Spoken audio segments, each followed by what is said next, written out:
And welcome back to the Joya's vlog. तो जी आज हमारे यहाँ बन रहा है स्पेशल सा देसी नाश्ता कहना जाए तो देसी नाश्ता। तो नाश्ता एक तरीके से नाश्ता भी होता है हमारा और खाना भी होता है। तो यहाँ पे बन रहा है चौलाई और साथ में आज मैं बनाऊँगी बेसन की रोटी। तो चौलाई बनाने के लिए मैंने यहाँ पे तेल में प्याज काट दिए और हरी मिर्च। अब इसके अंदर मैं सिंपल सा चौलाई डाल लूँगी, कटी हुई रखी हुई है तो वो मैं डाल दूँगी। फिर नमक मिर्चा डाल के ढक्कन बंद कर दूँगी और पकने का इंतज़ार करूँगी। और उसके बाद जब तक ये पकेगी फिर मैं यहाँ पर अपनी चटनी तैयार कर लूँगी मिर्ची की, लहसुन मिर्चा की, तो वो भी बन जाएगी। उसके बाद देखते हैं आगे क्या करना है। तो जी नाश्ता हमारा बन चुका है। ये है हमारी चटनी और ये है चौलाई का साग और इसमें है बेसन की रोटी। और अब हम चलते हैं ऊपर। तो जी मैं जा रही हूँ अब ऊपर और इस टाइम जो लेटेस्ट ख़बरों में न्यूज़ बनी हुई है वो है बिपरजॉय, जो कि गुजरात वगैरह में, गुजरात और मुंबई में आ रहा है। लेकिन इसका असर आप लोग यहाँ पे भी देख सकते हैं, ये तेज़ हवाएं। तो भाई हमें हवाओं की ज़रूरत नहीं है, हमें ज़रूरत है बारिश की, क्योंकि गर्मी इतनी ज़्यादा शिद्दत की पड़ रही है। तो आप लोग हवाएं देख सकते हैं कितनी तेज़ है और बेचारे जो लोग वहाँ पे होंगे उनका क्या हाल होगा। बस ज़्यादा तबाही ना हो, ज़्यादा नुकसान ना हो किसी का, यही दुआ है। तो अब मैं आ गई हूँ अपने रूम में। यहाँ पे मैं हस्बैंड की शर्ट प्रेस करूँगी, तो चलते हैं, जल्दी से कर लेते हैं प्रेस। तो जी शर्ट भी हमारी जो है प्रेस हो चुकी है और अब मैं यहाँ पे बैठी हुई हूँ। हस्बैंड शावर लेने गए तो वो शावर ले लें, उसके बाद मैं लेती हूँ और फिर हमारा काम हो जाएगा फिनिश।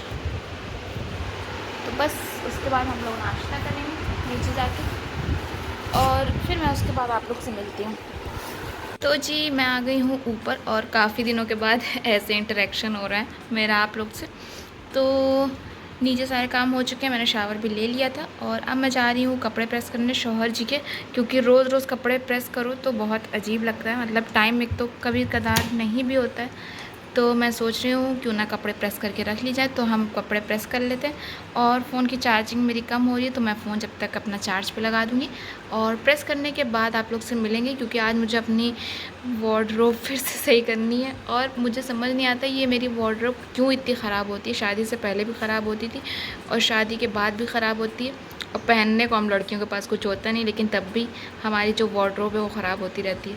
तो खैर चलते हैं, अब जल्दी से प्रेस करते हैं, उसके बाद अपना आगे का काम वाम देखते हैं।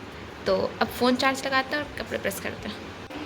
यहाँ पे मैं प्रेस कर रही थी लेकिन अफसोस कि लाइट चली गई तो मेरे जो सूट्स थे वो प्रेस नहीं हो पाए हैं। तो फिर मैंने सोचा कि सूट प्रेस नहीं हो पाए तो मैं उसको बाद में कर लूँगी, लेकिन जो बाकी काम है उसको मैं कर लेती हूँ। और हस्बैंड की तरफ का अलमारी का हिस्सा मैंने साफ़ कर दिया, बस मेरी तरफ का रह गया था। तो मैं सोच रही थी कपड़े जो नए प्रेस किए हुए हैं, करे हुए हैं, वो मैं अलग रखूँगी और पुराने मैं अलग रखूँगी, लेकिन लाइट चली गई तो मेरा काम बीच में रुक गया। तो इसीलिए यहाँ पे मैं स्टोर्स को अपने करने लग गई हूँ। ये सब मैंने इसमें सेट कर लिए और बाकी ये दो मैंने धुले थे तो अब इनको भी तय कर लेते हैं और फिर इसके अंदर रखते हैं। तो जी ये देखिए मैंने अपने स्टोर्स भी रख लिए हैं और ऐसे इसको सही से रखने में, इस वे में रखने में मुझे ये ज़्यादा सही रहता है। जब मन चाहता है जो भी स्टोर लगाने का तो वो मैं इसमें से ईज़िली निकाल सकती हूँ, तो मुझे ढूंढना डालना नहीं पड़ता, एक ही पैकेट में रखे रहते हैं। तो अब हम इसको भी समेट देते हैं, जब लाइट आएगी तब देखा जाएगा कि क्या करना है, प्रेस करनी है कि क्या करना है।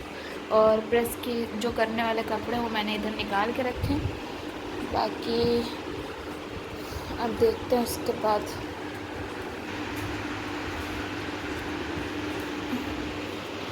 रख देते हैं यहाँ। तो जी अब मैं थोड़ी देर बैठने जा रही हूँ और आप लोग से मिलती हूँ थोड़ी देर के बाद। तो जी अंधेरा कायम रही और आज है हमारे पूरे इलाके में ब्लैकआउट।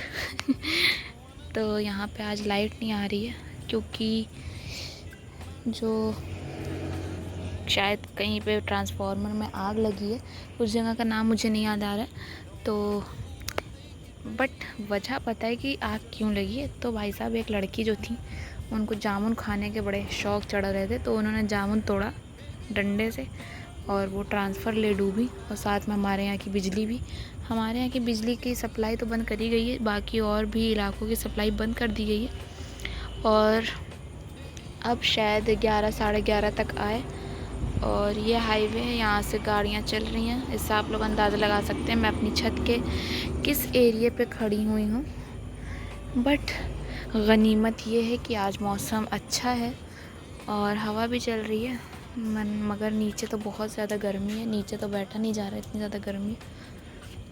अब देखते हैं कि लाइट कब तक आती है, और लाइट का इंतज़ार करना पड़ेगा, क्योंकि भाई बिना लाइट की ज़िंदगी जो होती है एकदम ठप हो जाती है। और खाना पीना हमारा हो चुका है। 2-3 दिन से मैं व्लॉग शूट नहीं कर पा रही थी, तो इस वजह से ये 2 दिन का व्लॉग आपको एक साथ मिलेगा, 2-3 दिन पहले का और आज का। तो आज तो एकदम रात ही हो गई है, कुछ करने को था नहीं, तो बस ये लाइट की मुझे एकदम ताज़ा खबर थी, वो आप लोग को सुनानी थी, तो इसीलिए मैंने यहाँ पे शूट किया है। बाकी 2 दिन से मैं शूट भी नहीं कर रही थी। तो अब मैं जा रही हूँ अपना फ़ोन चार्जिंग पे लगाने, पता नहीं लाइट कब आए कब ना आए, तो इसलिए फ़ोन की चार्जिंग तो बनी रहे अपनी। तो बस अब आपसे मिलते हैं या तो जब लाइट अगर आ गई तब, या तो इंशाल्लाह सुबह। तो फाइनली लाइट आ चुकी है हमारे यहाँ, और 11:30 का टाइम दिया गया था आने का, लेकिन 12 बजे आई, बट आ गई, थैंक गॉड। तो आप देख सकते हैं कितना ज़्यादा प्यारा हमारा शहर लग रहा है, छोटा सा शहर, प्यारा सा शहर। और इस शहर में तो बस अब लाइट आ चुकी है, और कूलर में भरा जा रहा है पानी, और नहाने के लिए भी भरा जा रहा है पानी, क्योंकि मैं रात को सोने से पहले नहाती ज़रूर हूँ। इससे बहुत सुकून भरी पीसफुल नींद आती है, जो कि सेहत के लिए बहुत ज़रूरी है। और अब मैं आप लोग से मिलती हूँ डायरेक्ट सुबह, तो तब तक के लिए अपना ढेर सारा ख्याल रखिएगा और अच्छे से सोइएगा। Good night, bye bye, Tata.